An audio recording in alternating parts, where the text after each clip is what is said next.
todo mundo sabe, o Brasil parou essa semana porque os Rolling Stones voltaram para o Brasil depois de 10 anos, depois daquele show memorável que teve na praia de Copacabana.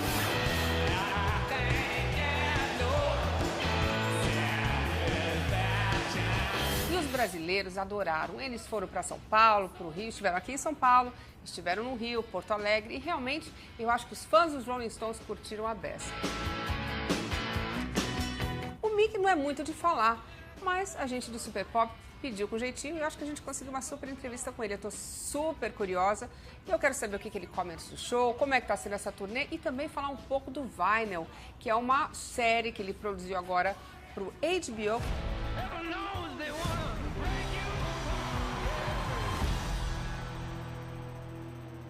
Então vamos falar com ele, Mick Jagger.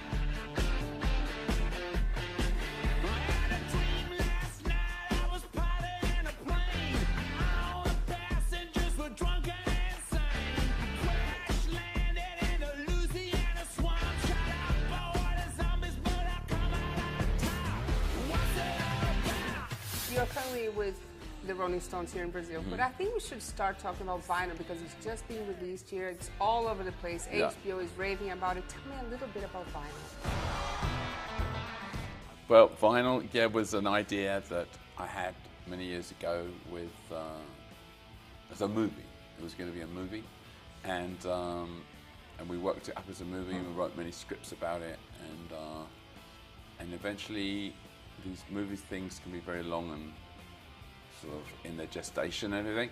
When the TV series started becoming more interesting and more money spent on them and better actors being in them and so on, we decided we thought we'd do it as a TV series, and so we took it to HBO as a TV series. But did you actually do the screenplay as well? Like We start with the ideas, and Marty Scorsese and I worked on the characters.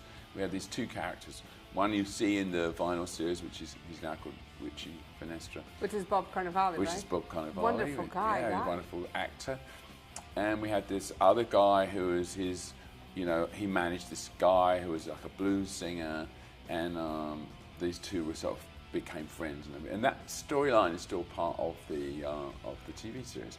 So we brought a lot of the original film script towards the TV series, and then of course we created other characters around them, and we changed it, and we obviously had to create we had to create the wife of Bobby Cannavale. We had to create the people that worked in the company, his cohorts, his friends, and the younger people working in the company, and the musicians, and so on. So so that took a long while, but it's a long business doing a TV series like this. It's quite a lot of hard work, because the thing about TV series is that you have different directors. You don't have just the way it's done in the United States. In England, we do one director. It's not just Martin? Marty did the pilot. Okay. Normally, you have a big star director for the pilot quite often. Then you have other directors for the rest of the nine right. episodes, and then maybe you have 7 different directors for those 9 shows. Oh, right. So you're always working with 3 directors. One is shooting, one is prepping, one is editing. So you've got 3 going at the same time, which is. How do you get the mood to be the same? Okay, so to get the mood to be the same, you have the same crew, the same camera crew, the same production designers, and so when the director comes in, he doesn't have that much latitude to play with, to move around. Really, it's going to look the same actors more or less. So you're slightly constrained as a director. It's not like do anything you want, director, like in a movie, but you just work within that. So it's a discipline to work within that, and some people are very good at that, and some people chafe a little bit at that, but. That's how it is. I thought it was wonderful. I saw the first episode and it was really great, and everybody's raving about it here, and HBO is really excited. Yeah. When I started in this business, rock and roll was real and pure. Mr. Finestra, is there a problem with the document? Why the 70s? It's like you rock and roll for so many years. The 70s has like a special magic to it, or it's just... Well, originally, we did a lot of flashbacks in the first pilot episode into the 60s too. So when with the original script, it was going through 60s, 70s, 80s, 90s. So you're going to see coming up, you're going to see flashbacks into the 60s, and then the second season, you're probably going to see flash forwards into the 80s and maybe 90s. So but going back to the 70s, you know, it was in New York especially, it was a really crazy time. You had a lot of different kinds of music coming. You had all this rock music, which was very big, which sold a lot of records, but then you had the beginnings of kind of alternate music like punk. You had the dance thing starting, you know, the sort of beginning of dance music craze. You had a lot going on. You had a lot of art going on. You had philosophy. You had a lot of writing. You had a lot of multidisciplines. And that New York itself was a very dangerous place, and so it's a good background. It was a good time. Yeah, it was a good time for some people. It wasn't a good time for all people. It was a good time for you, I'm sure. It was a good time for me, and it was a good time for entertainment. It wasn't a good time if you were poor. Distributing them. It's my band, Nasty Bits. I'll take it. I work with Julie. What about James? James plays a singer in the band, and he does I thought he did a great job. Wonderful actor. I didn't know he was such a great actor. He's a good musician. How did that came about? Well, we had this character who's kind of like we've written this proto-punk character in this sort of sneering kind of, English guy. You sound like Gabriel now. And, yeah. But see, so then when I read the part and everything, I said, well, who's going to play this part? And do we have anyone like really fantastic to do this? Because, I want it to be great. And they said, and we saw, all the castings, a lot of it's done on video. Eventually you meet the people, but you see it. So I saw the videos and I said, it's not great. I said, look, my son, I don't want to be nepotism here, but my son's in a band and he's sneering and he's nihilistic and he can act. And so I put him forward as part of the list. Well, he had to go and see this lady, and the casting lady, she's really has a reputation of being really, tough. I mean, she's not good. She's tough as anything, and she works a lot of times for Marty. And I told James, my son, I said, when you go in there, this is not going to be. Go in there and do your Try best. Try your best. But she's quite difficult, and she's not unfair, but she's just tough. But anyway, he went in and they got on like a house on fire, and he was wonderful. And he got the gig, so I was very pleased for him. And then he had to, of course, do a good job and everything. And as the series goes on, I think he improves. Do you think he did a good job? Yeah, I think he did a really good job. I thought he did a great job. Yeah.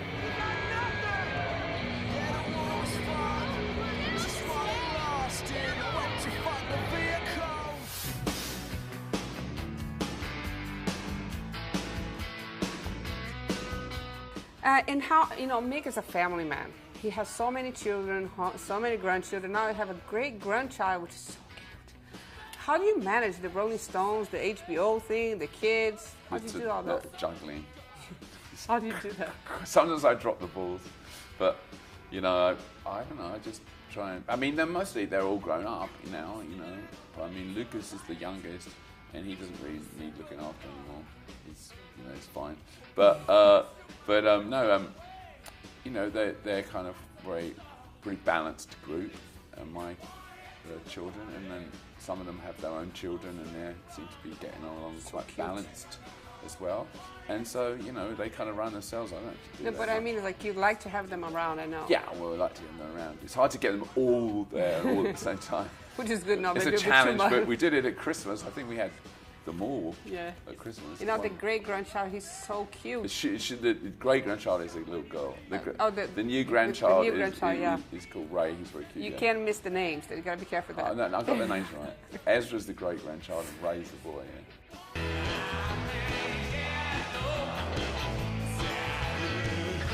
Okay, now let's talk about your last show in Brazil. This show, before that, 10 years ago, he was in Copacabana, which was like amazing. 2 million people, I think was a record.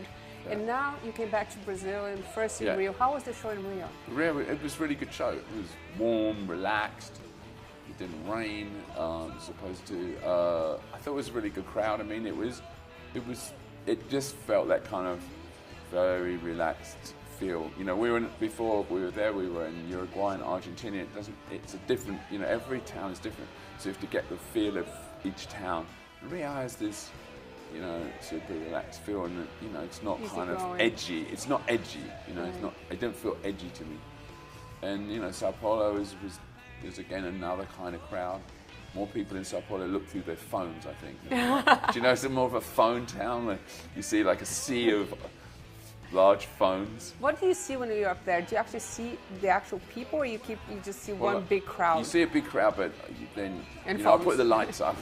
I put the lights up for some certain numbers. I know when they're going to come, so I can see. You know, I can see the front people, and I won't go down the runway part. I can see them, and I can see, and I pick out the, you know, The cute girls. cute, obviously. I knew you were going to say that. Cute girls, but I can pick out other people too. You know, I pick out like guys I've seen before. They have flags. You know, so people follow us around. You know, there's a guy from like Latvia and one from Japan, and they put their flag up. I'm like waving. I can see them. You know what I mean? Because you know, you get to know. I mean, obviously you can't see them the back. In the back. You know. So,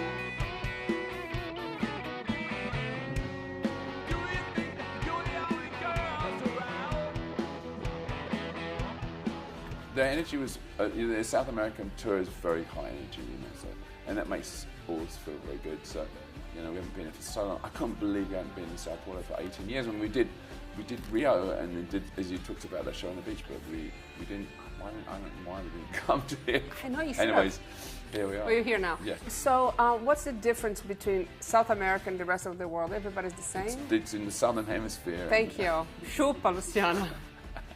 Well, thank you. I was saying about the crowd. Thanks, Mick. The crowd, it's very, you know, this famously warm and enthusiastic, and Talks a lot. talks a lot, and sometimes they sing, you know, In lots of football phones. songs and things like that. And it's a bit like the crowd in Spain. It's somewhat similar to the crowd in Spain and Italy. This is what they do.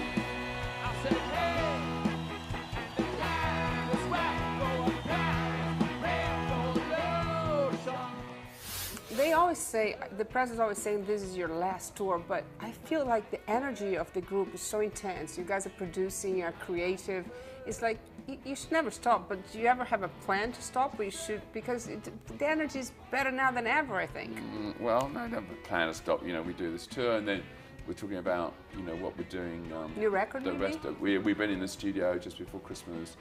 We were cutting some new tracks, and no doubt when this is all finished, in the spring we'll do some more. The energy was amazing. yeah, I don't know the- why. Everybody's so- like, oh my God.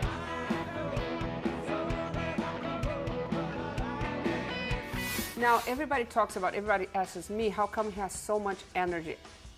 I know, but let him say it. How come you have so much energy? How can you run around, sing? I mean, what do you eat before? So now, you see, you've got to pace yourself. So today, apart from talking to you, which is not that time, it's a day off. So you've got to take it easy, you know. And then tomorrow I'll have plenty of energy. What do you eat before the show? Big pasta? I don't eat before the show. I eat like way before the show, like 7 hours before the show. I have some Pasta. pasta, and straight away after the show, I have a lot of Pasta. pasta, but as well as. I don't understand. I could never run and sing for 2 hours. That's like impossible. Well, I definitely wait, you know. It's all about pacing, you know. Yeah, but you know, right. I'm just very lucky, you know. I'm genetic. It's just genetic, really.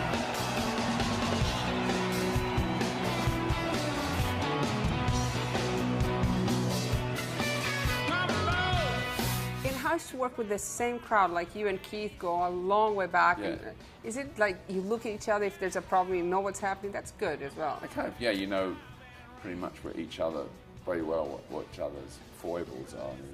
Really. You know, there's good things and bad things about it, you know. But you know, we have like slight changes. You know, we got like a new girl that's with us called Sasha, She's and great. she's a lot of fun, and she's really good. You know, so Great you know, voice. so, yeah. So you have like little changes, not major changes, but you have little changes. So yeah, it keeps it a little bit, you know, for us a little bit different. So and we try and you know keep it fun out there, you know. And You guys have fun. It we looks just have like it. fun, and we're having fun out there. And sometimes things go wrong, but then you just get But over that's good it. because you Yeah. know each other, so you look at Exactly. It's like in anything. It's like in a football match. You know, you might make a mistake and then you have to immediately get over it and go on to the next thing. You know? So we're like a very old football team.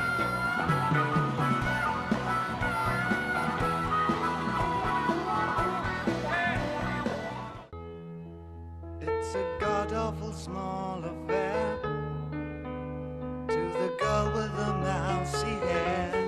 And unfortunately, in January, we lost David Bowie. That was the biggest loss everybody talked about. Yeah. Were you good friends with him? Yeah, we were very good friends.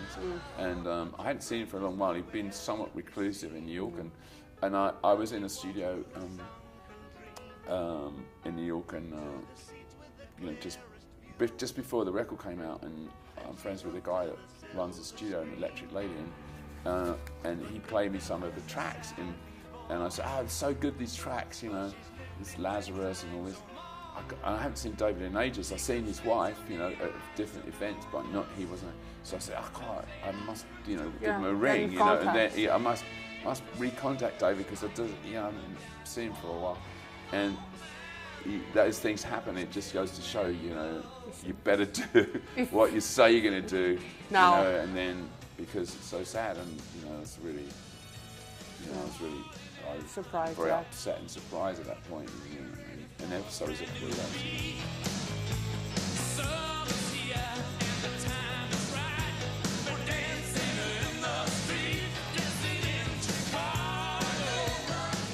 Do you want to send like a message for the Brazilian people, say something? They all enjoyed your show. Everybody's crazy about the Rolling Stones here. Do you want to send a... Well, if it was, I mean, I want to thank you so much for coming to the shows. And we've done 2 shows here. We have 2 more in Brazil. And I'm really looking forward to doing the 2 more. I'll be very sad to leave, but I've had a great time. And thanks so much for coming to the shows. I think you should promise you'll come back again. Yeah, we definitely should come back. You have to come back. Yeah, definitely come back. Well, thank you so much. Thank I'm you. not going to take more of Nice your to time chat because to I you. know you've got to take care of someone that's waiting for us. Yeah. And thank you so much, Thank and you. good luck on the Yeah. show, and break a leg. Thank you. Obrigada, gente. Esse foi Obrigado. a minha entrevista com o Mick Jagger.